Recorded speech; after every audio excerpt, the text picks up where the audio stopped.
I think it's because he's grown in confidence, and I'm feeding off that, and then starting to take a little bit of a scrap to him as a result. I'm having a laugh with it. I love you really, Leo. I promise it's nothing personal, but you are a hopeless romantic in this series, I'm afraid. I don't see a world where NIP walk away the winner. I was looking at the stats myself as well as we were talking through that desk a second ago, and I don't know. I just don't think it's going to go. If they get something on Cafe, fair enough. It could be a 3-map series at that point. I don't think they win the second. This first one, though, I just don't think w7m come into this one blind, thinking, okay, normally it's our permaban. Oh, no. They picked it against us. What a surprise. One of their best maps and one of our least favorite. Who would have thought that's coming? w7m will totally have a game plan coming into this one. And looking at those bans, oh, my God. They've gone for the double flank watch ban here, both the Nomad and the Gridlock being taken away. They want to go aggressive. They want to take the fight to what has been historically a very slow team. I think the main point that I take away from the analysis of the map bans there and from the desk is NIP need this done in 2. I think it's a real struggle if it goes beyond that for them. So yeah, any map loss feels like it's probably going to be a series loss, simply because of the strength of w7m on that second 2 maps, especially if they don't keep hold of Cafe. It's just going to be even worse for them. So yeah, NIP, it's essential they come out with a strong start. But I kind of follow your logic, Des. I think w7m, you know, such a good day for them. You know, to be honest, overall, I think it's been a pretty good stage for them. But yeah, such a good day for them, yes, against Black Dragons. They're going to be coming in strong. Yeah, I think this is a big ask, and NIP need a really strong attacking start. Absolutely. Well, let's see how they shape things up. As we kind of remarked earlier on, they might have a good, semi-decent defensive record. NIP 4th in the league. Their attacking record is not looking too good.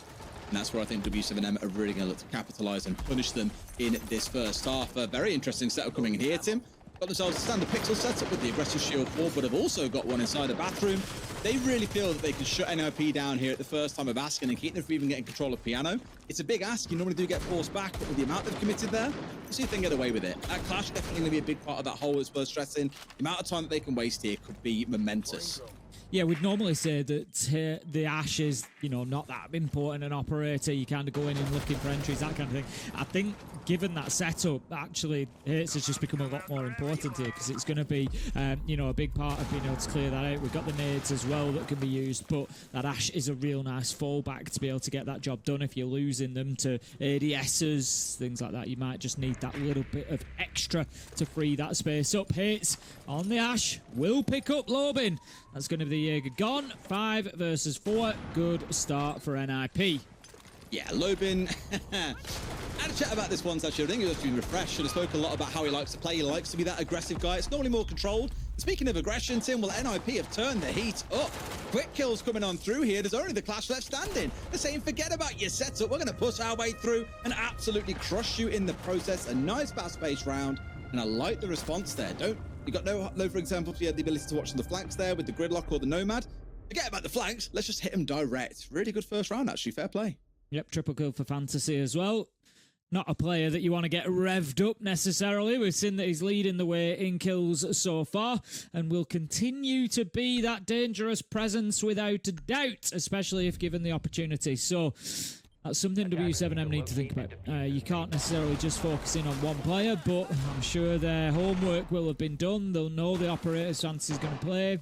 They kind of need to just make a little bit of an effort to find where he is in the defense, shut him down. It's not all about one player, but Fantasy 3-1 in the first round. You certainly don't want him to get rolling any more than that, and a couple of early deaths might just do them a favour or two. Yeah, I think honestly a big problem in that round for w7m, just to recap on it for a second, was they were sat quite static. And for example, the play that came through onto the cocktail play, I want to say it was Odes on the Aruni. He was sat in a spot where a nade came at his feet. He had no choice but to vault over the desk next to him, and that was right into the waiting arms of the player that was on the east window repel. So it was just a good response from NIP to know, okay, then they're trapped in here. They're playing behind a clash. They're playing very still and static. We can force them to move and just force them into our waiting arms. So it was very, very smart from them in that first round. But this is where I want to see w7m be willing to roam and be more aggressive. You banned away the Nomad. You banned away the Gridlock. That should play into a more aggressive play style. First round, they kind of had that wake-up call. No more messing about. In round 2, let's see you step up to the plate. Just holding that long angle. Fantasy. Don't need to give him much more of an opportunity. He sees the peak coming around the corner. I think it's Dordes that's just trying to get aggressive onto that side. Needs to be careful that he doesn't go giving himself away. We can see there from the reverse angle what it looks like, but for the time being, both players walk away. No harm done. No harm, no foul. They will continue on in the round. We're going to have that boogie drone going in now. Then I wondered how Lobin was going to play that. He was right up on that window. Thought he might actually just go straight out of it when the boogie drone came in through. But no, he dips himself further down instead. But look at this. Just being spotted out on the vertical there. He's not going to know about red pings. He does not care. They need to go in and move him. He's going to hold his position for now. Does take some damage though. However, cuts down Fantasy, and that's what they needed. They get him found. They know where he's coming in from, and they get the twitch taken out. Yeah, really good play by Lobin. Aggressive admittedly and very risky, because all that he knew there's 2 or 3 players about to swarm on him and give him a lot of problems. But the clash wasn't too far away down the hallway, providing a lot of information at the same time, making sure that Coat, for example, wasn't going to be a massive threat to him. So really all he had to worry about was that red window, and a player potentially on small bake window had a great read and dealt with Fantasy no problem. So measured aggression being shown, but enough that it has gotten the entry here and taken away Fantasy, the main player for NIP in that first round. Good thing for w7m, still holding on to VIP at the minute as well. They've got dots in there on the Echo, so if NIP want to go for that freezer-sided push, they really do need to look at clearing that area out. Lobin on the Tuberai would often be, not specifically Lobin, but the Tuberai recently has been the team, the operator that teams have been leaving in VIP, but instead this time they're maybe expecting it to be a slightly quieter area. With dots on the Echo, you know he's going to want those Yokai drones active later in the round. Cons does manage to pick up vaults, and dots looks to get aggressive, I think, but it's going off elsewhere as Wizard manages to take down Lobin. 4 versus 3 for NIP now. Yeah, not too bad, not too bad. Have kept themselves at least at this point ahead. Taking 2 players down, not conceding anymore off the back of it. Dots has gone too. w7m starting to fold like a deck of cards to the aggression here, it feels like, Tim.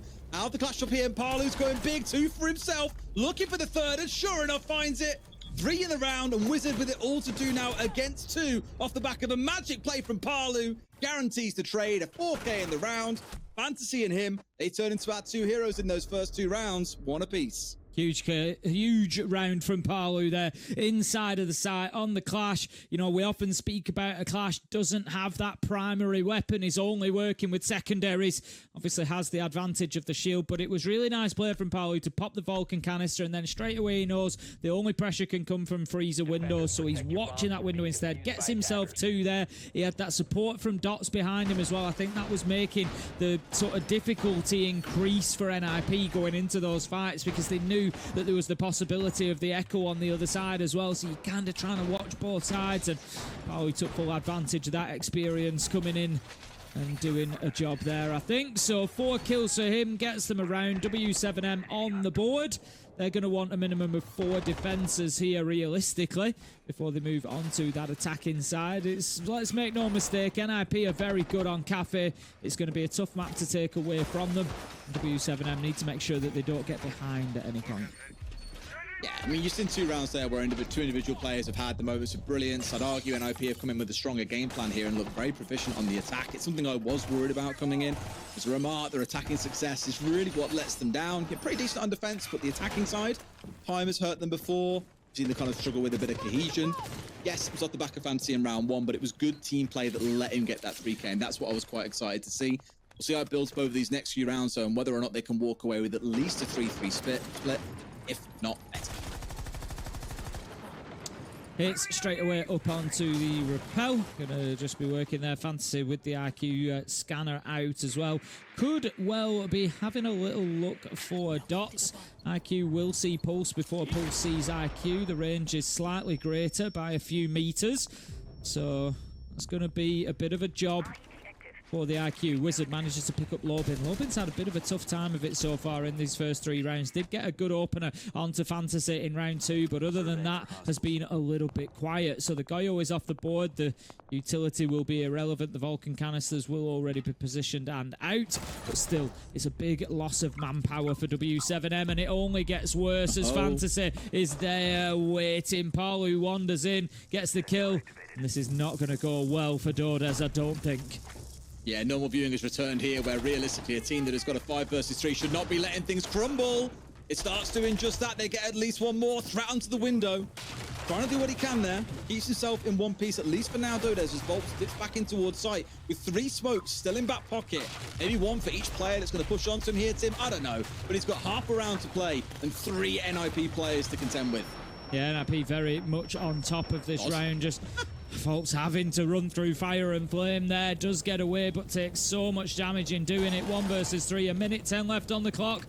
I won't say it's fully impossible, but it's certainly almost impossible. Starts with those toxic babes to give him a bit of space to relocate. Trying to find anything, but they know where he's going to be. They know they're on the verticals. Pino waits for his moment and takes it when it comes. It's going to be 2-1 NIP. Okay. In that last round, admittedly came down to be apart from Parlu. That's 3 rounds where I'd say they've looked like the far stronger attacking team. Yeah. And I think for w7m, probably a good time to have a conversation here if you have an attack timeout to get yourself back on board, because it's looked pretty rough. And for a team that prides themselves on having, as Jack was talking about, one of the best defensive win rates around the world. I think it was Leo that said it. I'll give him his fair credit. It's at a stage where they need to be doing a little bit better in this half. Fair credit to NIP. They're looking like they came here meaning business today. I didn't expect it from them. They're looking very good. It's getting desperate, Des. We're changing the monitor settings. That's the point we're at. They're like, no, I need more brightness. I need more brightness. Load me up. Get me some more contrast. Sure enough, that timeout is coming in. Norris stepping in to have a chat with the boys because, yeah, sure, you might find the contrast doesn't fix the job to him, but maybe some words from the coach can. They've been here in so many positions, so many times over, where he's had to step in and have words like this. You're trusting him to get them back on the right side of things here. Certainly are. Like you say, really, other than a big moment from Parlu, they've been a little bit off the pace here. I think they might expect it given the map pick, but, you know, teams can't hide behind the map pick all the time, realistically. Cafe's been in that pool for an awfully long time, so w7m should be able to deliver better. The problem being for them as well, like I said, they're on the defence at the minute. These are the rounds that they need to be winning. They need to be coming away with 4-2 half minimum so that they take that pressure off on the attack, because given that it's NIP's map pick, given the way that NIP will play this, which will, I think, generally speaking on defence, be a little bit aggressive at the beginning of the round, get a kill or 2, sit back, and then force w7m to play into them. It's not going to be easy to overcome that. You're going to have to be winning those early gunfights to try and deal with any NIP aggression from players like Fantasy, who are going to be all over the map. You just know he's going to be running rampant if given the opportunity. So, yeah, w7m, I think they need a minimum 3-3 split. It's got to be 4-2, really, in my mind, to have an opportunity in that second half. Yeah, well, let's see how they play things forward then, Tim. It's looking good so far, but all kinds of crazy things can happen after attack timeout as we go back into that same 3-site rotation. Often the way I speak about that quarters in the game where you'll have a 3-site rotation, you repeat it again. Of course, once the extra ban comes on through, and the only thing that saved w7m in those first few rounds was Parlo on the Clash. That's been taken away. Grim also to follow. A couple of changes to make here for both sides, but nothing too significant. I think that's going to alter their playstyle drastically. Really, again, it's the style of the round itself and the success that w7m find is the thing that we're looking to change. Straight away to the rooftop for Wizard. We'll be joined by teammates, no doubt. DMR onto the hatches. Get those opened up. Access is gained. There's some good quick work from NIP. Certainly not messing about. They know what the game plan is. Nitro goes out. We don't hear it detonate. I think it might have been shot out after it had gone out of the window. So, again, NIP just showing that they are ready. Pino, he knows what's going to come. He's been there before. He knows what's up for sure. I mean, Dodas was worried for a second now. He was around Cocktail and almost got caught out. Maybe from Skylight, I think. Could have been the East window. I'm not 100% sure, but they're in a precarious position now. Pressure starts coming from Fancy. The spray comes back the other way, though, and he was caught reloading there, Tim. Down to about 25 HP, and a C4 comes on through from Parlu. Might not be a clash, but there is a Kaid, Tim. Very commonly banned away. And here we're already seeing it having an impact start things out. Down goes the striker on the other side. Leaves NIP with just 4 alive. Feels like at the minute, if they can close Parlu down, there's definitely rounds for NIP to be taking one after the other. Wizard manages to take out the Oryx of Dodes, so the remainder of w7m are kept quiet.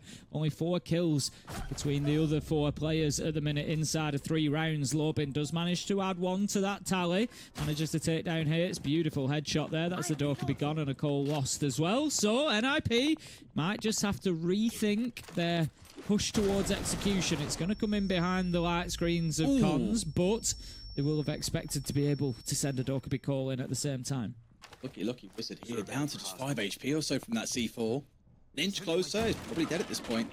Idea though, they've got the read on towards where these players are. Still a single C4 left in back pocket. And as he gets the nade out, well, he's got to change things away. Cons on to one more. And w7m, are they letting things slip here once more? No, Volps gets at least one back. Heads up to that top floor. Right idea, because Wizard is up here on no HP. It's free real estate, Tim. It's pressure you can apply. All you got to do is hit him in the body, and this one's done. A nade over, will it force the swing? I think it will slowly. Sure enough, but the nade goes off first. Volps, what are you doing, my man? And now with the Volps over into a spot to contest this player on white stairs, this is starting to look a little bit ropey here for w7m.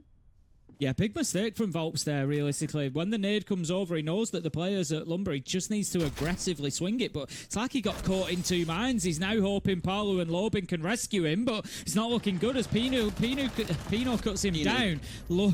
Lobin is low health and finished off by Pino, and it's not all on Volps, but it's a big mistake. He just wasn't aggressive enough on white stairs. When that nade comes over, he doesn't have a choice. He either goes down to safety or he pushes. And to be honest, when the nade's behind him, that's not really an option. So it's you take the swing and you get aggressive, but he just hesitated so much that it gave a big opportunity to NIP, who were more than happy to accept it. Well, Wizard, like you say, he was a breath away from death. He was 5 HP and still gets the kill that then becomes the catalyst for NIP to win the round.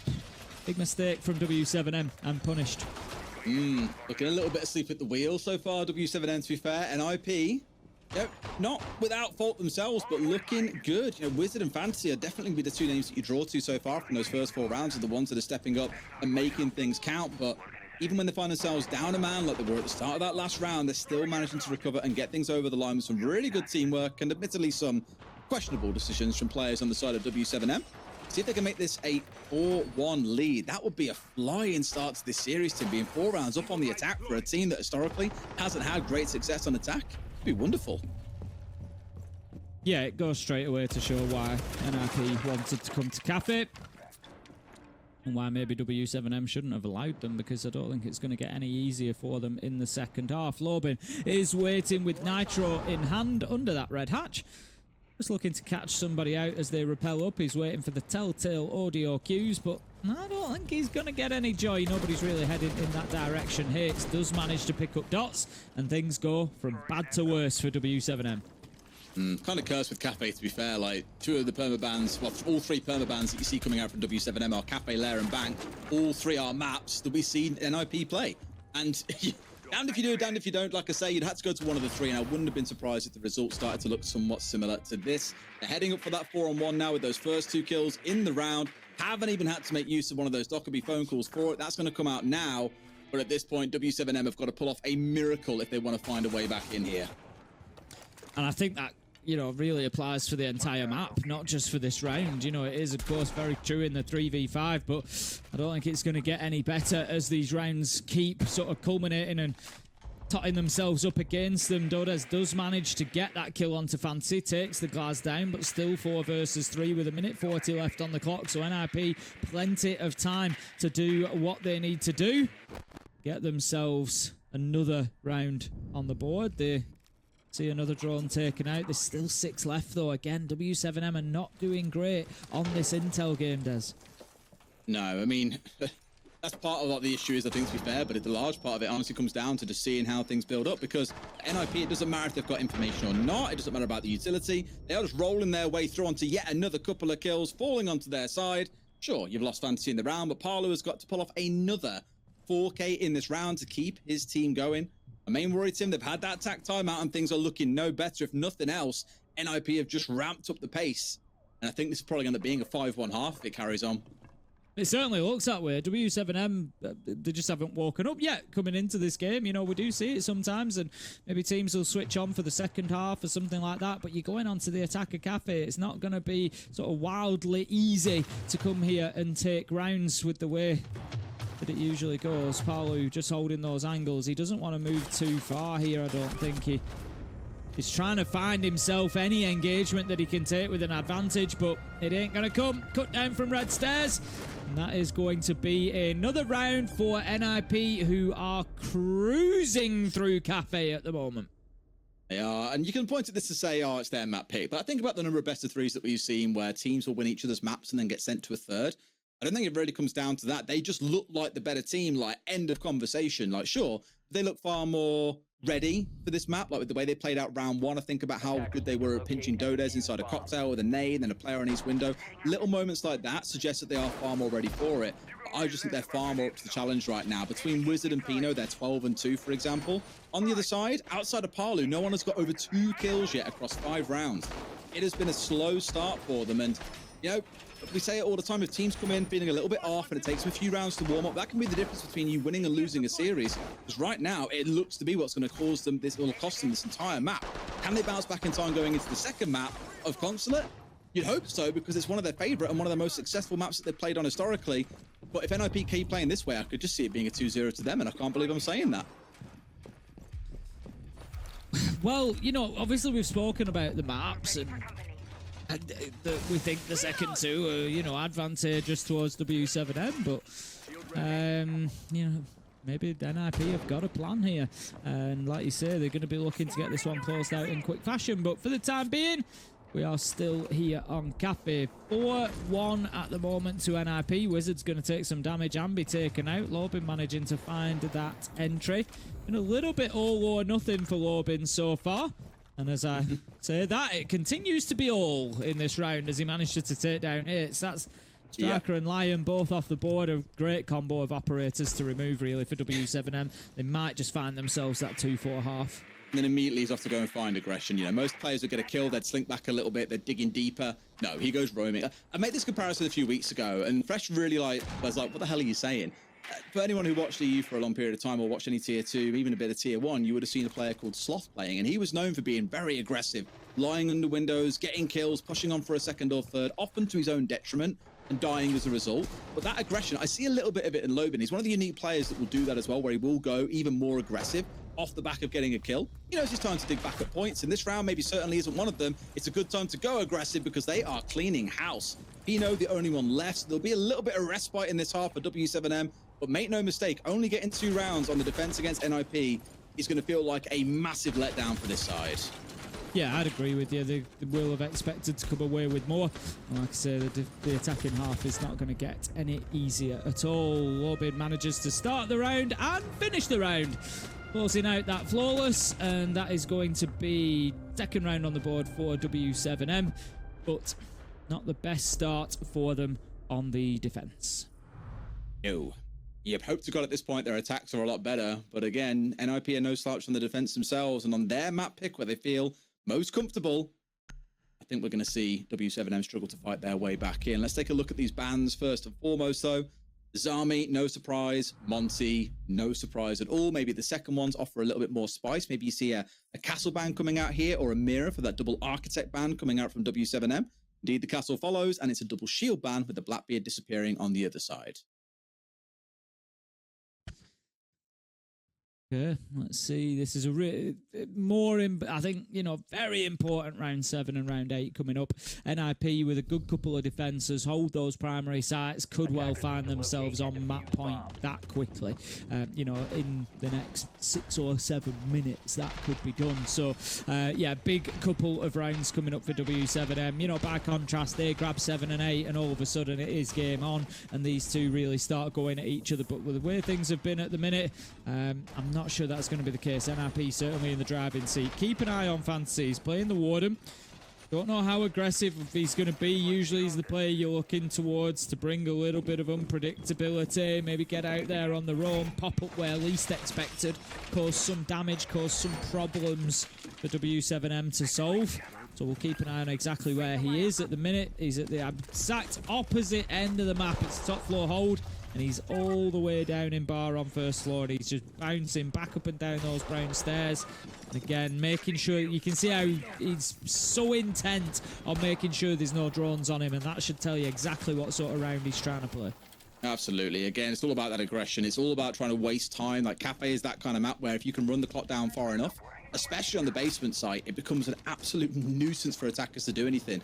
Just last week, for example, we saw a really great clutch coming up from Virtus Pro making use of an Echo drone because there's so much time left by the attackers to make anything happen in terms of getting towards the site. On the top floor, it's less of a problem because it's quite a short run to the site itself. You kind of have to play aggressive. You have to fight for your life, basically, inside a piano, and that's what you're probably going to see them doing. Not wanting to concede any ground. It's why you've got the shield on side once again. It's why we're stacked up with ADSs, with laser gates, anything they can do here to try and stem things back a little bit and keep the attackers at bay.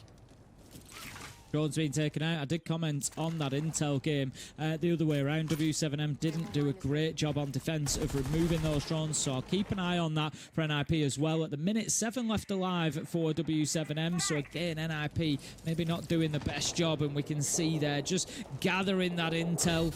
The attackers knowing exactly which spots are being held. Got a bit of utility getting dumped in. And we've got a double kill for Fantasy, so forget the fact that w7m were building nicely. They haven't dealt with the Warden, and they have been punished significantly. Yeah, big time. Missed on exactly where that came from. I'll watch it back in a second and catch it, but a bit of a staged effort of recovery coming out from Palu. He gets one, Dodez into a second. Honestly, one of the best players in the world for my books, his first state in Dodez. I know he's had a poor half there, but continues to impress every time I see him play. He's got himself control on white and up towards Lumber here. Dots collecting another. NIP starting to let go of what was a fantastic advantage. That 2K from Fantasy, a 5v3. It's now fell away. It's crumbled, Tim. Just looking to try and get themselves back into it, but in Freezer, Wizard will get put on ice by Dodez. 1 versus 3 for Cons now. I haven't said his name too many times so far today. Been a little bit quiet. Gets 1. Make it 2. Is there a third on the cards? He knows that they're outside. They're going to have to repel in. The shotgun's waiting. 1v3 for Cons. And that is going to break w7m hearts. Wow. Again, it all crumbled for the side of NIP, Tim. A 5v2. It's a double C4 kill onto White Window, by the way, out of Fantasy. The Warden was sat on Lumber. Beautiful 2K that he got off the back of it, but I thought, no way if they chalked this and let the round go. But same as in the last series, as we said, sometimes you need a hero to step up and go big. It was Cons in that moment. You said it yourself. You haven't said his name very often throughout the game so far. It's always the quiet ones you got to watch out for, Tim. They're up 5-2 now. A 3-round gap to w7m, and then give it one more. w7m have to win 4 in a row, and I just don't see that happening. This is why I said 7 and 8 was so important, and I feel like w7m really needed to get the wins on them given how things have been going so far. But look, 7's gone. Forget about that. You're 5-2 down. 5-3 is certainly a lot better than 6-2, so you need to lock in and focus now. Round 8 just became even more crucial. NIP getting the job done. It wasn't a great first defense, I'll say. w7m were able to pick them apart a little bit, but you can't then sell it. You can't give it away in a 1v3. All pushing individually. One still outside of the map. You were asking for trouble, and that's exactly what you got. Cons delivering and turning things around. NIP feeling a little bit unbeatable at the minute on Cafe. Yeah, the fast map potentially on the books, and if they carry on at this current pace, maybe w7m are cooking something in this round. I'm looking at that lineup and it just screams a set piece play. Dockerby Cool comes out. You've got smokes being tossed in from the 6 smokes they have on side. They're just ready to try and go and direct towards site. Maybe here, I say direct towards site. They're up on the 2nd floor, but they're looking to move fast and get this vertical control established. Generally, that 1:30 mark is the benchmark I've always held. Like the standard average is about 1:30. You start doing the vertical work required to start setting up this site. Good teams will move a little bit quicker. It's a little bit quacker there, Tim. A little bit quicker. As if you just did that. That is beautiful. Thank you so much. That's made my day. Maybe a little bit quicker. Fantasy, though. Do they even know that he's up here? I don't think they do, Tim. In fact, the call comes on through, and now they most definitely know.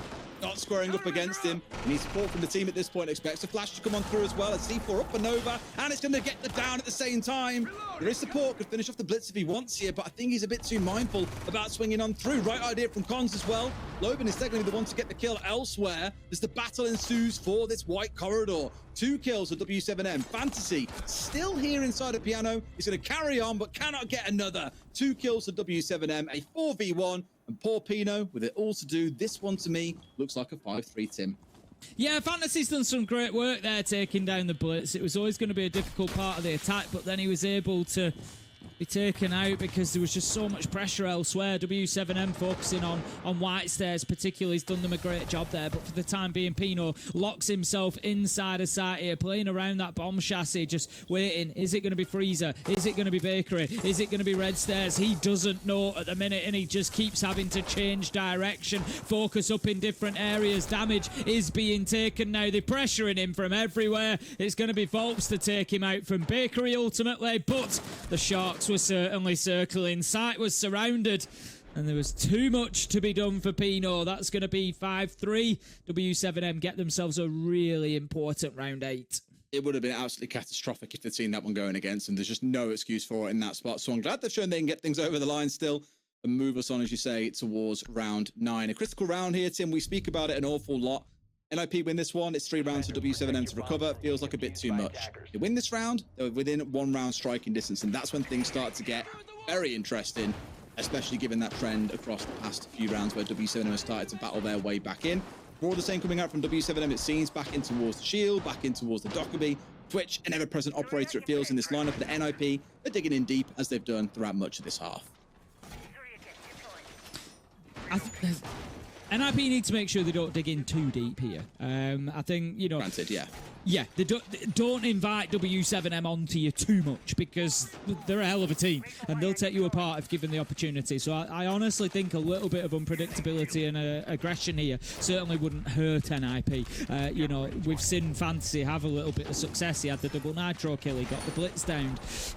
It has worked to some degree, and it's really been the defense elsewhere that's fallen down. W7M have reacted quite well to those moments in pushing aggressively when that happens, but pushing back into it. So I don't know, maybe provide a little bit more support for Fantasy in doing that, but yeah, dig too deep, and I think you might be asking for trouble. We'll see how things play out then, Tim. Of course, a change up in the lineup, as you can see, that Deimos on side, and the thing that was banned away back in that first half, that double flank watch setup. Nomad and the Gridlock coming along, looking to restrict a team that, I'd say for the most part, haven't really looked to play aggressively on the flanks, to be fair to NIP. It's been more about them holding aggressive positions from round start, like Fantasy inside of Piano, as we saw earlier on. So not sure how much this was going to offer to the side of W7M, but at least they're trying something a little bit different, so fair play.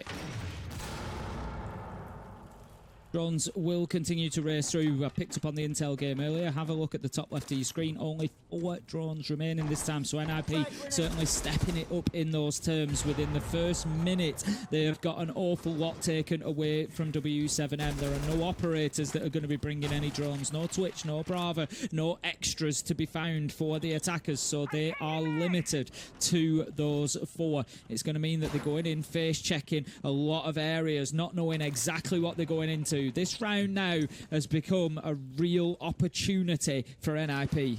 This is where Fantasy found that 2K earlier on, tries to get it again, but no, Cons was a little bit ready. On coming back over towards W7M as Hates goes down on the sentry. Not the end of the world, admittedly, more able to play aggressively. When you haven't got any big gadgetry you need to sit and make use of in that case. No Maestro cams, things on those lines, can afford to go be a bit more out there on the map. So it's not the end of the world for them. Dots has also fallen down quite low. For now, have that advantage, but only 60 seconds or so to play with, Tim. But they've got to start thinking about what the execute looks like here. The vertical, of course, will be a big part of it. You can see them all getting lined up, actually. Track from low, maybe to follow as well. Smoke comes out from Parlu. This is when they should be starting their march on forward. We're just anticipating some aggression coming out. NIP, at least at the minute, aren't really offering. No, and really, in doing nothing, NIP are actually burning an awful lot of time here, because like you said, yeah. W7M are kind of waiting, and they're going to find themselves with only 15 seconds left to execute here. You know, and that's going to be a problem, given, not sure exactly the position of the Yokai drones. Fantasy does manage to take down Dots. He was low health anyway. Volps manages to find the trade, 4 versus 3, but here comes that final push. W7M managed to find another. 15 seconds to go, though. They have to make this stick, Des. They do. And there's an echo on side. Always makes me nervous, Tim, but the track is coming in. Smart player feel. Start applying this pressure down. Surely they find out the man is the last one left alive. Down it goes in the last 2 seconds. They needed that kill, and Parlu found it exactly when required. If he missed that one or lost out in that 1v1, that's a round going over to NIP. W7M, they keep us close, Tim. What is this crazy attacker-sided cafe we are seeing? I don't know, but W7M have certainly woken up a little bit. I said that they were looking a little bit sleepy at the beginning of things when NIP were running away with it, but NIP, I don't know whether it's maybe timeout time. They're going to go for the 4th ban here. We'll see what comes afterwards, but I feel like NIP, they've got to do something to disrupt this W7M side because they're starting to chain rounds together now on the attack, so whether that is a tactical timeout, whether it's just getting around, brute forcing it, I don't know. I think that's, yeah, there we see him probably I don't know if it's a tactical timeout or a technical timeout. Tactical timeout coming in. So yeah, as expected really. It's anything to break the momentum and anything to try and grab that one round that they need. That's it. I mean, at that point, it looks like it's still going to go into into a tactical yet, straight after the back of that. Fine, all good. Chance to have the conversation because they know that the game is slipping away from them, right? And this is where you start to feel a bit nervous. You've done all the hard work in the first half. You've got the 4-2. You've shown why it's your map pick. And now on the other side of things, you can't hold on. And it's weird because we've seen this over in like EML as well, where some maps you'd expect to be typical 4-2 defensive split halves, whatever. They just become incredibly attacker-sided. I forget which game it was, but I think we saw like one defensive round win across, again, I forget which game it was and which map it was, but I remember us being quite amazed at the time, just like how on earth has this transpired? This is turning into one of those exact games. W7M are very much on the cusp of bringing us all level. And NIP are probably a little bit panicked at this point, hence that attack timeout. They've got to try something a bit different. I'm not quite sure Pino going onto the dock is the play, but that's what they're going to try, Tim. I mean, they will be panicking. They will be panicking because, you know, we've spoken already about NIP playing W7M prior during the stage.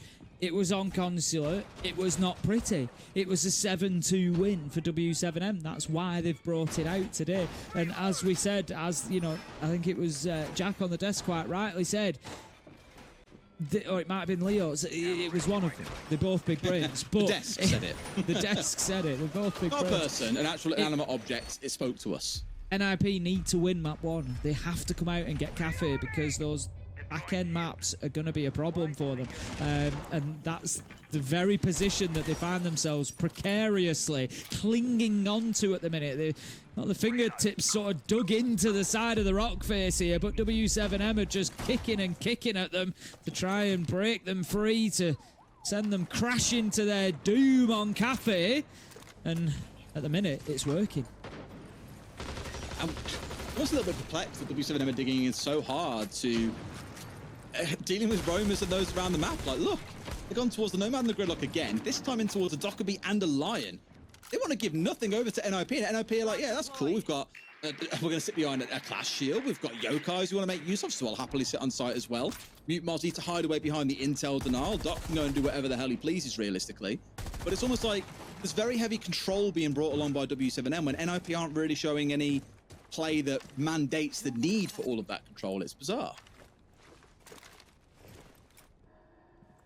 How is the drone game going at this time around? Let's have a look. We've got 6 left alive. So W7M, 1 minute 10 into the round. They're 2 drones better off than they were at this point last time. So they're going to have that extra intel. It's going to be more difficult for NIP.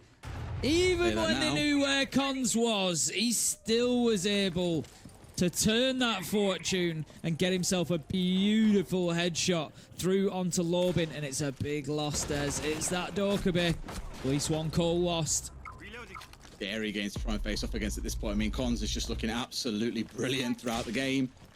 Not just him alone, there's been others, of course, in the team that have done the same, but he's been the one, and the chips are down, winning that 1v3 earlier, getting the entry. It's what they're looking for. 2 have fallen, though. Pressure starting to mount from W7M, and even with a clash, they've managed to push their way through, Tim. It looks like round 1 all over again. They've just steamrolled their way through here.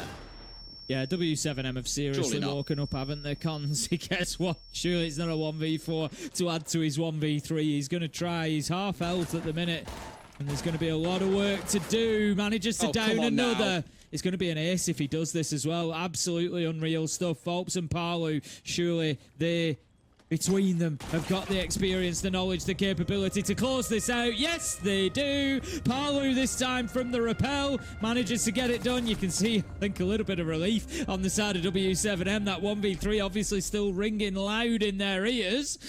Managed to lock it out, and that's going to bring them back level 5-5. And I think the only way to describe NIP right now, Des, is crumbling.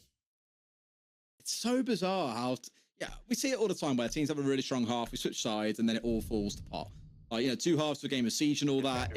Players can just do a far better with attacker weapons or defender weapons and then completely crumble on the vice versa. It's just looking so bizarre that they've let it get to this stage where now w7m have that chance to set the narrative straight, that they can take the 2-0 in the series, that they can be the dominant team, and everyone will then be wondering what happened with NIP. Why did it all start going wrong in that second half? It's far from over yet. Momentum definitely stands with the blue team right now. Got to see something special come out of NIP. My main worry, though, Tim, is they're just trying more of the same. It's digging back in behind slow operators, things like the clash that we saw from the Echo earlier on. Now it's things like the Goyo, the Warden, the Malusi, the Kaid, all one-speed operators. They don't want to play into that aggression, probably because they've seen the kind of operators that w7m are bringing along, but it just sets it up where w7m can manipulate the defense as much as they like and really take the round at their own pace, their own leisure, do whatever the hell they want.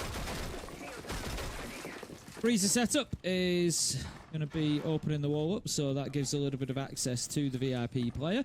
Interesting position is going to be hits on this clash, getting a little bit, I won't say aggressive, but putting himself right up at the border of the map, up towards that main door. Fantasy does manage to pick up that first onto Volps. He's got the beautiful new skin for the MPX that comes with the Valkyrie, of course, but also available for Warden, given that he uses the same weapon. And Fantasy's going to try and make a little bit more use of it in this round. Got himself an entry to kick things off. It's the Book as well. Big loss. Not much vertical, not much more sort of option really in that area. I guess the Kale, the Vendetta maybe can do a little bit of work. You've got the hard breach charges, but the nades, I guess you could, you know, drop on the floor, but you're really kind of scratching at that point. It's a big loss, is the Book. I think probably less bothered about the vertical at this point. There's only 1 or 2 things you need to be able to watch, such as double door from Red Corridor, for example, little things like that. You won't feel too bothered about it, but it's still something else to take away from the strength in the round 100%. Like I say here, look, small little slither.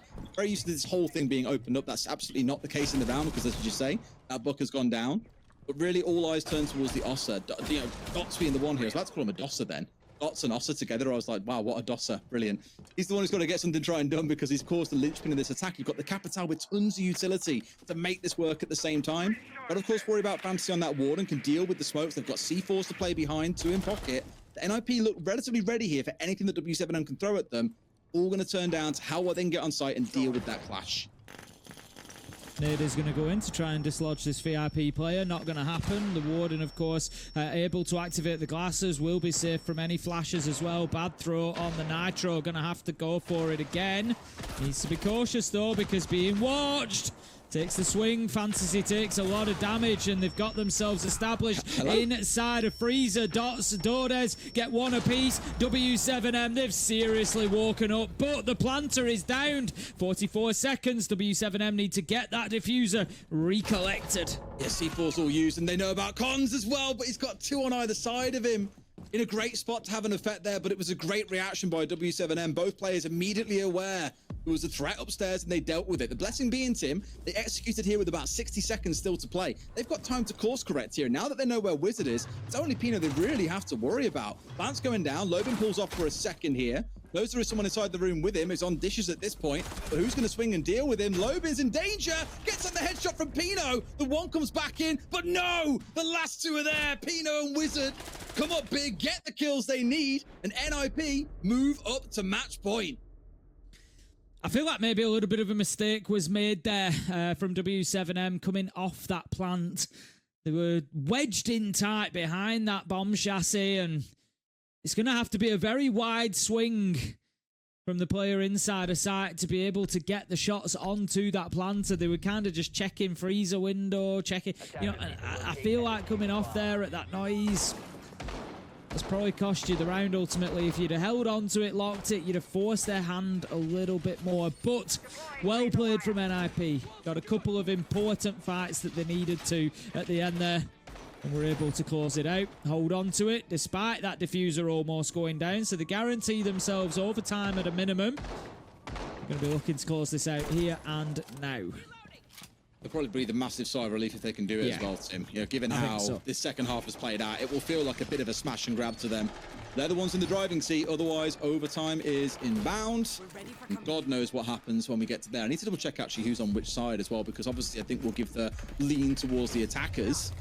But as we've also seen, defenders can grab a win out of anywhere sometimes, even if it comes down to winning out of 2 versus 3. Very easily go either way across 3 rounds. 50-50 on the top floor site so far. Won it in round 7, lost it in round 10. So it obviously it puts us no nearer to knowing who is likely to come away with this one. NIP did get the entry both times that they played this site. So they've won it once with the entry and lost it once with the entry. So you just kind of wonder, the reason I make that point, if w7m can come in here and get themselves an opening kill, something like the dock, for example, take away all that extra HP, likely clear out Pixel. It's actually the clash that's in at Pixel, so, you know, or somebody like Hates, get rid of that position.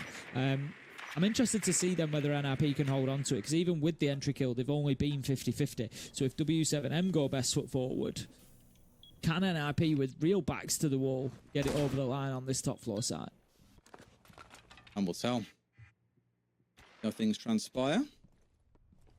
This begins with NIP, as we've seen pretty much all map long. On the defensive side, are very happy to sit back and wait. A lot of slow operators on side once again, not looking to go crazy out on the roam. w7m have anticipated it for a lot of the game. You know, we've seen Dockerby and the line being brought along here, but equally we've seen a lot of gridlock, a lot of nomad in response to what they thought would be aggression, but it just simply hasn't come out. But it seems to be getting the trick done. They're the ones who are up in the lead. They clearly believe that's the play style to get it over the line. Of course, maybe the last few rounds wouldn't suggest as much. Last one was enough, but it did require a clutch. They'll try and stick it, make it work from here. Lion scan coming out. Already seen one of those Dockerby calls gone down as well. Spoken towards Bar. Surely the push begins in here. Yes, they're moving as a team, forcing everyone back in. 4 smokes down at the same time, Tim. It is beautiful. Bolts in, trying to get it stuck here. Hates has got into a spot where he can maybe see it. I don't think they quite can. Yes, they can. Comes off holding the shield and trying to zap him out there. Steps back into safety on Pixel and gets the down. And that's all of w7m's wind out of their sails, Tim. They had to make that one work, but a small few extra pixels that smoke didn't cover has given NIP a massive advantage in this round. Yeah, that's really big from Hates as well. Volps had actually repositioned once because he'd taken some damage, so he'd moved himself into a new spot, but Hates still able to get it done. It was very, very close run, but kill after kill comes in now as w7m tried to adjust after losing that planter. Diffuser going down in a no man's land, and it's going to be advantage taken by NIP. 7-5, they hold on to their map, and it gives them at least something to work with going into what is going to be a difficult second half to this game. Real chance, but it's w7m. You never count the juggernauts out even when they're down by 1 map, and they've certainly been in this position before. Ace, Dez, go get them. Thank you very much, Jacob and the boys. Yes, still in with a chance here to keep things going. Hard to bet against them. But could NIP do the unthinkable, Tim, and take a 2-0? Where are you leaning for this game? I really don't know. I think w7m still take it. They looked really good through a bunch of those rounds at the end there. NIP were able to dig deep, but Cafe is a better map for NIP than Consulate is. We saw w7m dismantle the Mir on Consulate previously, which of course means, you know, it's a lesson learnt for them. They're going to have expected to play it today. They will be prepared for it, which is kind of what makes me hesitate in calling it a 2-1 win for w7m.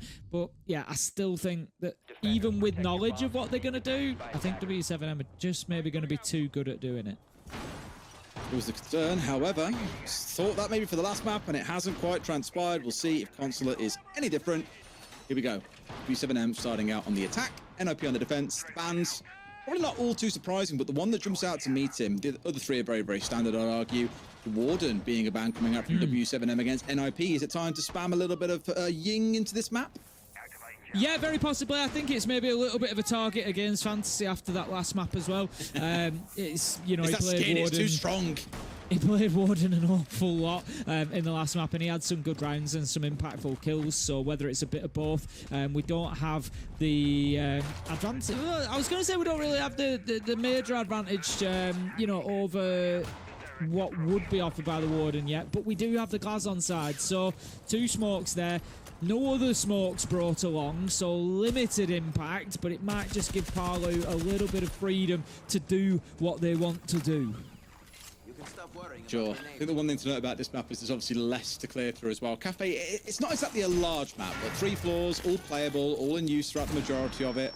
A lot of vertical denial that you can play behind. Similar to this map, obviously only 2 floors to worry about, and it's quite thin. It's not as boxy as what Cafe is, so I do think this one will probably be a little bit more intense in terms of how things get set up.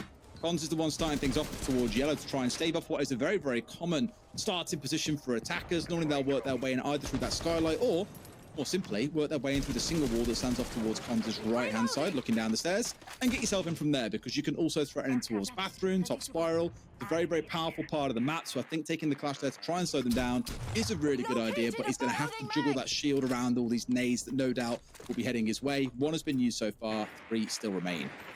Yeah, and that one was very valuable, wasn't it? We saw a whole ton of utility taken out. I think it caught, actually, the blast caught an ADS and took it out.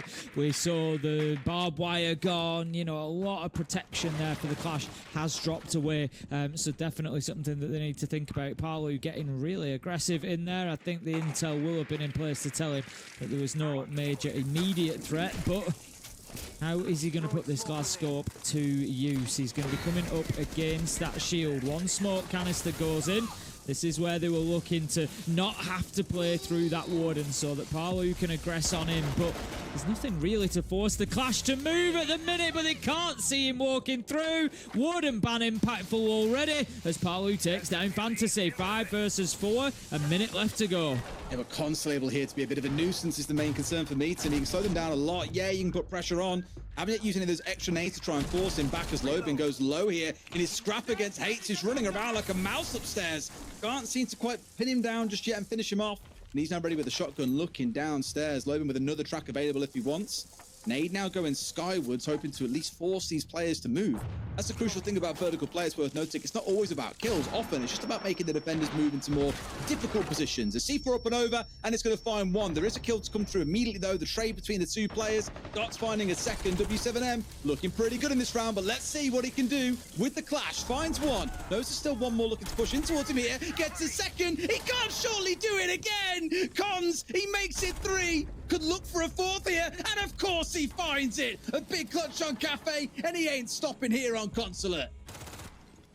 w7m are going to be asking serious questions there. A lot of utility have been expended, but none of it had dealt with that clash shield, and when it came to it at the end, they couldn't get rid of it. And Cons was able to put it to absolute maximum use there, getting a couple of kills on those quick peeks from behind the clash shield. It's kind of like doing it from behind a mirror, but the attacker has a little bit of not. They can see you. They know that you're going to peek, so there is a little bit of a fight to be had there. But still, w7m couldn't get it done. That is a big first defense for NIP. w7m were in charge for 90% of that round, but the 10% they weren't. Boy, did it go south quickly. Oh, man. Those on the Clash Hate Watch are going to love being able to reference that one. It was so smart from Cons because he saved it until the very end of the round to plant his feet, get in a spot where another Deimos was going to be elsewhere, working his way up yellow, and he wasn't going to get threatened from below. So it was a lot of patience being shown. By that point, it was just a bit too late for the attackers to do an awful lot about it, admittedly, but it's also the gunplay that came out. Beautiful stuff. And w7m are going to start out feeling like they've been robbed there in round 1. I think we were talking a bit about our player of the day back in round 1 of our first series. Turns out maybe that first round here in our second series of the day on the second map, they will be a contender for it at the same time. Onwards we march then, the Valkyrie now being brought along by Cons this time around. Would not be shocked if we get to round 4 and we see that Clash band away. Top floor presence in position. It's going to be Wizard that is up there, also supported by Dino, Bates and Fantasy. So they are really trying to hold on to the above. Not too much of a surprise given the site that we are playing onto. I believe it will be Piano for this round. So we need to see NIP holding on to this territory for as long as possible, realistically. They don't want those verticals. We've got Lobin on the sledge. He's going to be the one that wants to get in there, rip up those angles to prevent the long angles being held by NIP on site and give the space to put that diffuser down. That's a smart peek with the shotgun there. Just predicting on the back of that Dockerby Cole that there might be the push coming in through that meeting wall, but it wasn't. right now, they don't have an answer to this position that Hates is holding, I don't think. No, they need extra pressure to come in from the main corridor, but you've just seen Wizard stationed at the top around the vending machine. I think a player maybe even slipped the net a little bit here. Hates is ready. Expecting the push. Doesn't, of course, know if there's one coming in from the back, but they're expecting it. Next time he shows himself on that angle to his right, that's when you're going to see the swing coming on through. Hold the longer angle there. Rounds, and they've managed to get rid of him, almost using the other player as bait. Wizard getting a kill back. There'll probably be a question mark coming in there on how on earth he managed to slip the net and get past Wizard in the first place, but they've managed to do it. It's a 1-for-1. 8 smokes are down and offline. 2 more kills against w7m here as NIP up to 4 versus 2. Make it 4 versus 1. They close out the round in much more convincing fashion than back in round 1. Looking good so far across those first 2 rounds. They really are surprisingly good, considering, you know, let's not forget, a reminder for everybody, W7M and NIP played this map during the stage. It was 7-2 W7M. They absolutely crushed NIP on this, but they've come in, they're already in a position to better that performance, having gotten themselves the first 2 rounds. And again, that last round, you know, the real sort of antithesis of the first round, where, you know, we've got a 1v4 needed from Cons. That time around, NIP just absolutely blitzed through. Like you said, there was that maybe one little bit of a mistake where they managed to slip the net and get that opening kill, but beyond that, the punishment was quick and harsh from NIP. Starts to worry at this point a little bit now as to whether or not it's going to be another absolute shutout by NIP, and w7m may not find their way back in. However, I'll also look back to that last map and say second half was far closer. We saw w7m fighting their way in. Maybe it's a similar story. It turns out to be a very, very defender-sided Consulate. We'll see as the map plays out. It's making an interesting pick here, Tim, because often we talk about Vigilant tier 1 player and say, you know, very selfish operator, he's there for himself, doesn't really offer any gadgetry that helps the rest of his team, especially when he's bringing along the impacts here. It's more for himself than anybody else.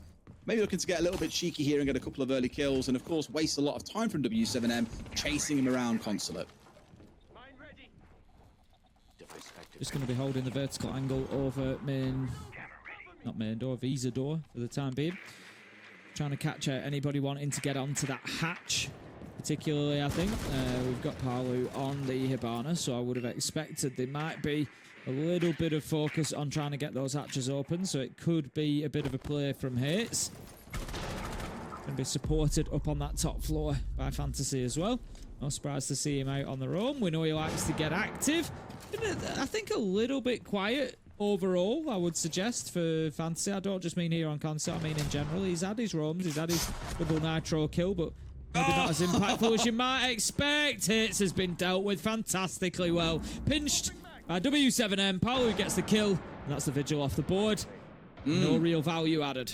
They dealt with Hates the same way in the previous round, right? When he was the one contesting on towards that walk-in wall where the player couldn't step on fours, they had a second player round in towards site door and get ready to challenge onto him, and they managed to get the kill in the end. So that's the second round now where Hates has been, I don't want to call it baited, but they've dealt with him very handily. Have let him have his moment in the spotlight, let him have his little aggression that keeps you a little bit busy, but there's always a second player there ready to capitalize. It's been really good part of w7m's gameplay across those last couple of rounds. w7m not made too much more progress yet. They have got themselves in above. They're not in a position to start opening up these verticals yet. Fantasy does it again. He's living a dream. He hits Palu and dots for 2. And NIP get themselves at least level on man count after Dordes manages to find that trade. 1 minute left to go. No vertical work done yet. w7m, this is not a guarantee of a round. It's just how casual that second shot was from Fantasy. Oh, I love it. It's again, they know what to expect. They know how teams are going to play to try and force a 2 versus 1, and they just use that as an opportunity to pop off like that. Wonderful stuff from Fantasy. Maybe enough to keep his team in this one now that we're into a 3 versus 3. C4 to play behind, 3 smokes and only 30 seconds to go. This is a great spot for NIP. They're the ones with the advantage right now, and w7m have got to work something special. They've got no extra utility to play behind. They've just got to win their gunfights. Yeah, it's another one of those situations where, although the man count's level, w7m are the ones that have to start taking some risks. Hello? Big miss from Cons, but look at this. It's a 1 versus 1. 10 seconds left to go. Wizard, he's just going to hold his angle here. Lobin, he's the one that needs to do something. He doesn't have the diffuser, and Wizard waits, and Wizard gets. That's going to be the kill, and NIP get another round. I'm I'm still wondering how the hell Dodes survived that little duel, that gunfight, as the player charged on 4. Dodes absolutely slammed him in reverse. Not that it matters. It came down to a 1v1. NIP up on top. 3-0 start, Tim. Looking a little bit ropey for W7M. I wouldn't be surprised if there's attack timeout that follows through immediately after we've had these bans to kick things off. Because if it carries on this way, they're down, what, 5-1, 6-0? Even I don't think they come back from that. I'd agree. This is certainly not going. I think this is going to be the tactical timeout that you spoke about there. Norris wanting to interject and offer something for his team. But right now, this is looking dire because at a 3-0 defensive half, you'd kind of expect NIP to take at least 2 defences in each quarter. 2 out of 3, you go for a 4-2 half. But they've got the full 3 rotation. So if they now can meet those expectations and take the next 2, it leaves us with a 5-1 minimum. Maybe worse, like you say. It's tough then for W7M, even the mighty W7M, to come back from. And NIP did well there to punish them. I'm not sure quite what happened in that last 20 seconds. It was kind of like it went 3 versus 2, and it looked like it was just going to go 3 versus 1 with all those shots missed. But then the Toxic Babe canister got a kill. I think it was a trade that came in as well. And all of a sudden you're in a 1v1 and Wizard manages to hold on. Unbelievable stuff. And I'm sure it's going to have an effect on the mindset of W7M at this point. Of course, one thing we sort of skipped over there were actually the bans that came on through. We're taking a moment to look at those because the key one here is going to be that mute ban coming out for me. I spoke about maybe a need to see a clash taken away, and I can imagine Cons is licking his lips at the thought that this has somehow made it through the discussion. Not wholly surprised, we did see mute across all 3 of those rounds. I look back to over in EU, we've seen teams target banned, that mute being coming in against them, because often it was never banned away under the old banning system. It just wasn't a high enough priority that you see it banned away, except for in very rare occasions. But I think when you've been starved out by mute Mozzie, when you've seen this really restricting your ability to move more fluidly through the map, taking away a mute probably is even more impactful than what a clash is. I just really hope to God they've got a plan to deal with Cons early, because if you leave him alive in the late round when all your nades have been used and you've got no way of unsetting the clash, that's when he's going to find the opportunity to pop off and do some real damage. And we saw it previously. They had a lot more utility to deal with that clash.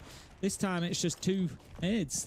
They're going to have to get it right, and they're going to have to get rid of that shield. But, Cons was adept last time around at just picking it up, relocating, moving, and keeping that utility on his side, and then used it to absolutely devastate in effect. So keep an eye on those nades, keep an eye on the use of them, and keep an eye on that clash shield. Well, that's going to be 1 not dealing with the clash shield. It will take out a castle barricade. So already, Cons can breathe at least a small sigh of relief. For now.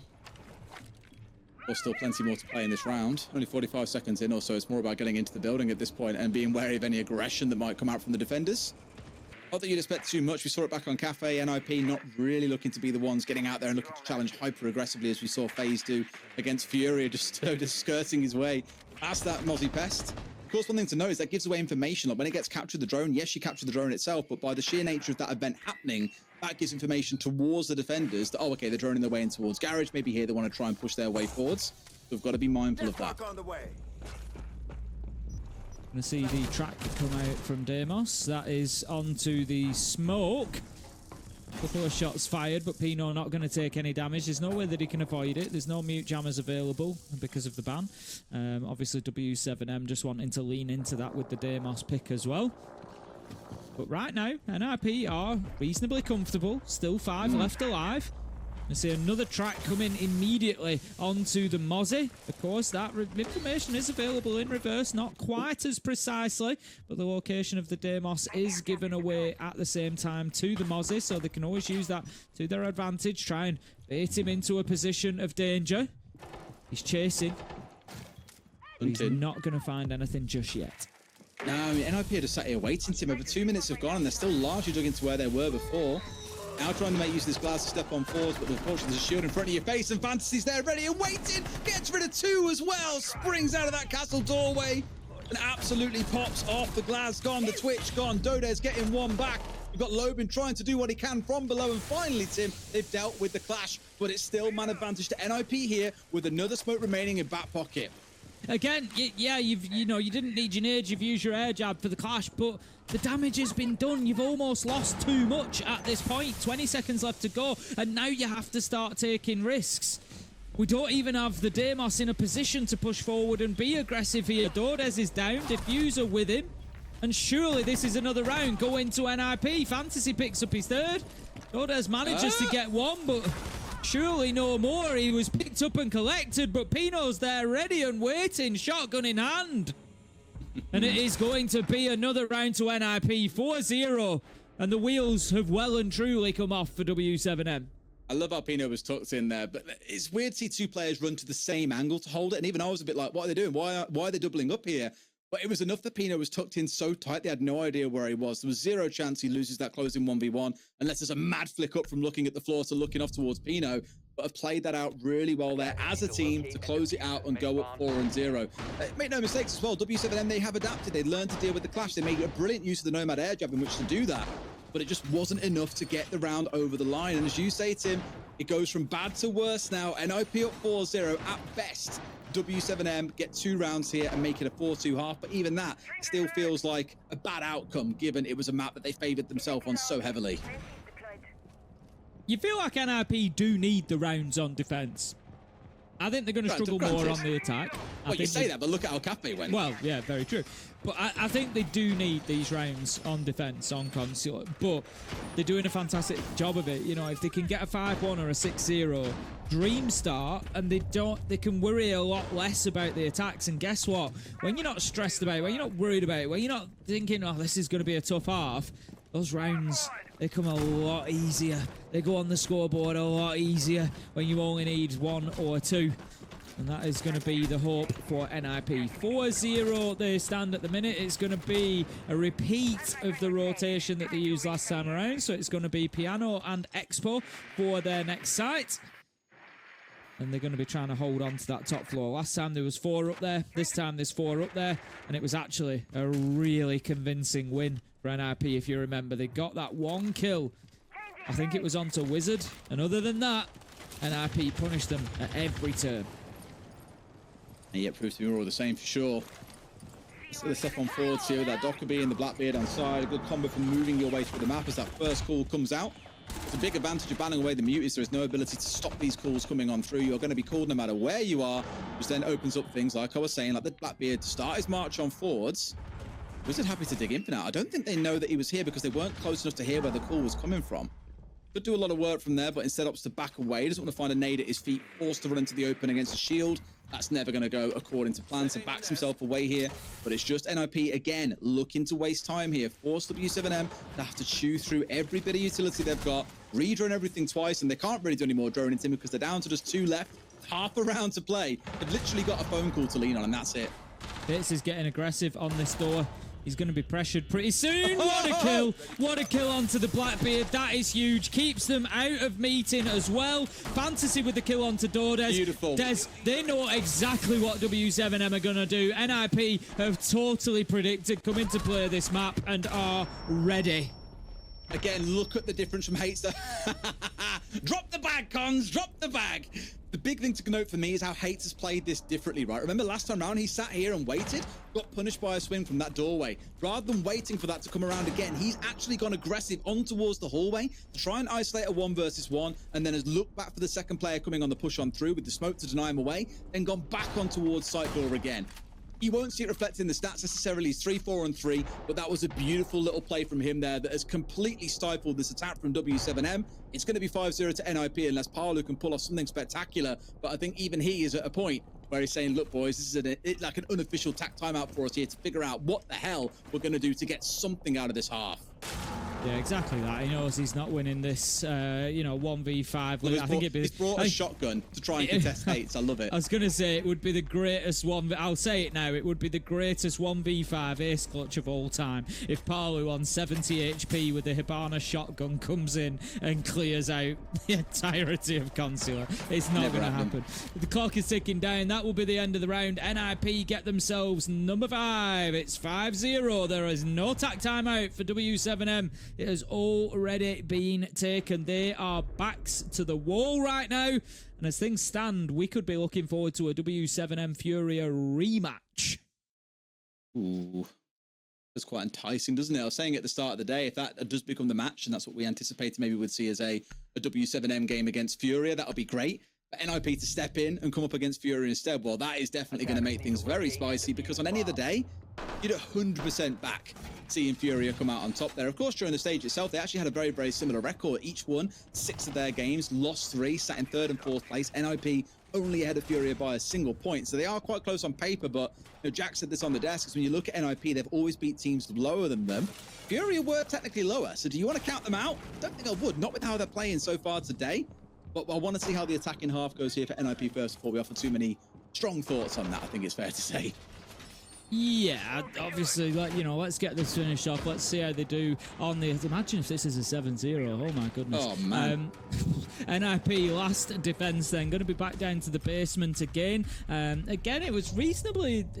It was a close one in the last time we saw this attacked. It came down to... It's kind of a 1v3 in some ways, but 2 of the kills came in very quickly at the beginning, so it was really just a 1v1, but Wizard was able to get it done, but it was definitely winnable for w7m, so they just need to iterate on that, really, just adapt slightly. They don't need to, completely throw everything out. It worked very well for them, but this time they're going to go straight for that main breach. They've got Palu on the Maverick. He's currently taking that reinforcement off. Needs to be careful, though, because they're going to be finding a Nitro coming their way. However, I do hear a little buzz of electricity, and I think that might have been. I don't know if it was the Nitro being shot out. I think it was. I think it was being zapped out possibly as well. Not ideal, but either way, onwards we move. Got that done without the need for the Thatcher as well. It was almost there as like an insurance choice, right? If they couldn't do it with the Maverick, then you've got the Thatcher and you've got the Ace. You can still get the wall opened up. But at least there's that expectation here that Kaid is still going to be a thing. It's very rare that you don't see Kaid banned away these days. So it being available, I like that they're still seeing the respect coming out from the attackers to be able to deal with that. However, they've actually got to start getting kills at some point, Tim. And Pino is the one now looking to contest onto them. A C4 in hand as well. Drops down. Nay comes out on top as well. Is forced to move and just dies to it. Tim can do nothing there. He gets at least one back, though, as Wizard works his magic. Almost gets a second, but Dots collects his man. w7m, man advantage, and maybe, just maybe, on course towards their first attacking round win. I always say, if you're only going to get one, make sure it's round 6. And like you said, w7m certainly looking like that's possible at the minute. They've got 2 on the electrical side. 1 is going to be working from that main breach. Palu is still in that position, so they're on either side of him as well. Got them pinched in between. It means that NIP are starting to get spread a little bit thin here. They're having to watch both sides. They're going to have one above, maybe come down spiral soon as well to just inject a little bit of danger into the middle of things. A bit of a random spray through the barricade there. Nearly finds Fantasy 1, Tim, but he doesn't get cut down as he tries to rotate back into sight from the other side. So that effectively leaves us 4 versus 2. A bit of a trade, making a 1 versus 3 at this point, Tim. Hates has got it now all to do. He's had a brilliant half, but... tell you what, he's dipped his way back in towards yellow. I thought surely he'd died towards the garage player here. Plant's going down there and Hates his watch. He's got to get this garage player dead first. Tries to go in for the Maverick, but Plant's now down. That now means it's a 2 versus 1 again. He needs to get the kill. Can't quite find it. Dots collects his man. w7m at least get a small lease of life here. They have 1 round to their name in this half on which to give themselves an extra chance in the second, but it is a tall order. Certainly seems like the energy's a little bit low on the side of w7m, despite getting that round. Not many celebrations.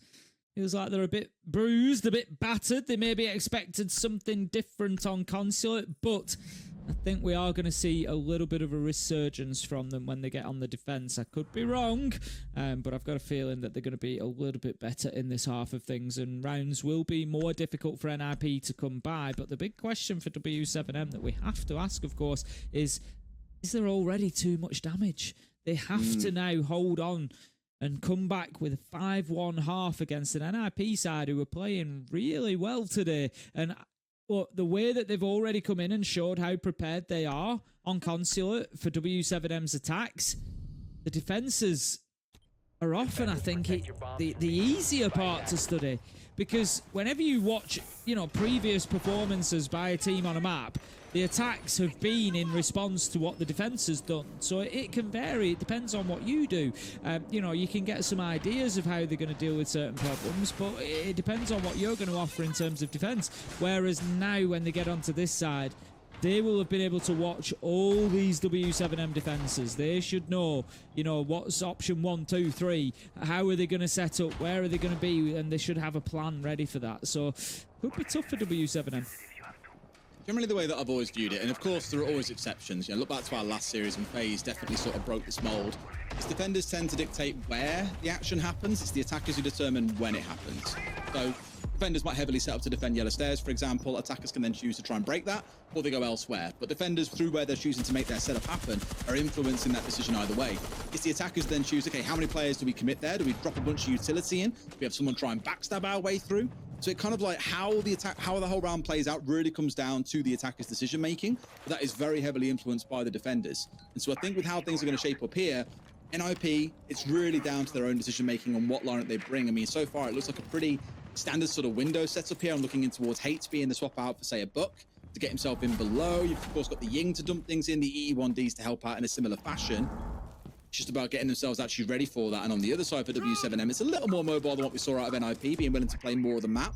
So there's going to be things that they have to clear their way through, which again is where Deimos will double up there as a little bit of an added helper, try and put pressure onto those roamers around the map. This is already inside the map on the Deimos at the minute. Pino picks up one, and W7M could come under even more pressure as it's hits underneath, managing to get that kill from Lounge. He's got the tracks available. He can work on the vertical as well to put pressure on these remaining defenders. 5 versus 3, and it would be catastrophic for W7M to lose this first defensive round, Des. Really good nade as well to force the mirror away, but Dots doesn't run into the waiting arms of anyone. The rest of NIP not quite in position at that point, but it will stop him being able to sit at the bottom of that hallway. Needs to cross again. There's very fair chance that Hates will be there ready to capitalize. So Dots hasn't really got a choice but to back away at least momentarily. Here we go with Con stepping on forward. The smoke comes on through. They've kind of got to run on forward here, Tim, but no, keep themselves okay for the most part. Has managed to evade the majority of that smoke damage. Volp's the one they've got their eyes on as a track is on him. They get a kill on towards Dots finally as well. Only 2 left standing. Surely NIP with all this time available do not lose a 5v2. There's no way W7M stop this plant, I don't think. They're going to try and move around now. 2 kills do come in, but the cover is there, and that was the point. Pino, he's going to get one. He's outside now. There's nothing really that can be done. Full white flash as the Candelas come in. The track from HP. underneath. This is oppressive. Yeah, you've got to kill the player downstairs and you've got to win on the upstairs. That is asking an awful lot. Right sort of idea, of course, not forgetting. As the track player, you get a reverse track onto Deimos, just not quite in real time. It updates every like half a second or so. It knows he's got to win it, has dropped down to face him, but I don't think there's enough time here, Tim. Even if he does get the kill, to get himself back upstairs as well. Hates will get the close down, definitely starting to turn into my MVP for this map overall with the way that he played that smoke back in the first half. Looking good. They're up at match and series point, Tim.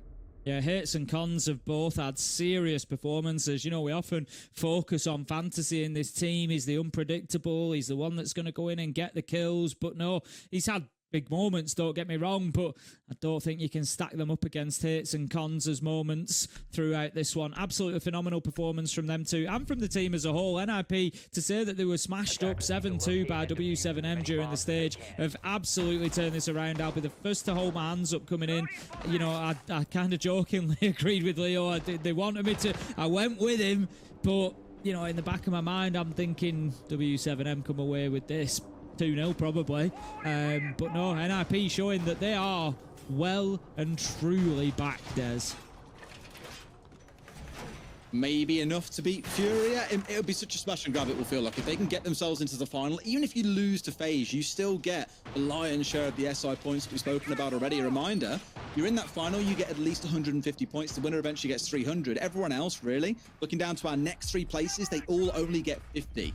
If you go into our next stage and only get 50 points out of it then as well, you're not making it to SI. That's the reality of it. Even being in the final and getting triple the points of those below you, that can be the difference maker come the end of stage 2 and going into things like regional finals, now major, so on and so forth. It all adds up. So this is actually maybe even bigger than we care to admit. Like for W7M, they lose this one, they only get 50 points. Maybe we don't see a W7M at SI, and that's a terrifying thought. Yeah, you could be looking, you know, back at a later point in the year and looking very much to this match.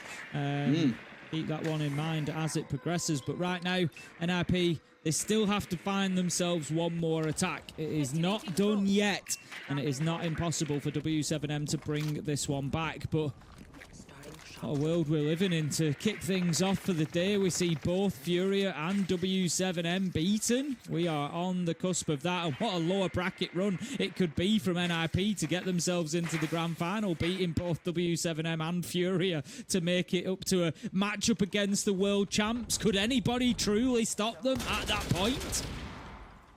Heaven knows, Tim. Heaven knows. To see if this final round isn't it. Well, this final round, if it is the final round, or if there's still yet more to come. Fantasy must know that there's someone very close by and he's got the right idea. Just as Dot stops firing, Fantasy rounds the corner. I thought for a second then he was going to find Parlo as well. It's a 1-for-1 in the end, far from the end of the world. At least w7m keep themselves in the round, but another has fallen. It's another trade. Cons onto another. Of course, it's that name that we're coming out of our mouth once again, Tim. Volts in a 1v3 to hold on for w7m. It feels impossible. Plant is going down. They've still got plenty of utility to work with as the attackers, and he has got almost nothing. This one looks about wrapped up. It feels like w7m's spirit was broken a couple of rounds ago, and they just haven't been able to find the energy or momentum to get back into this one. And NIP, they've taken full advantage of that. They lost 7-2 on this map. Well, they've come back and said, here's a 7-1. We go bigger, we go better. NIP continue in that lower bracket run.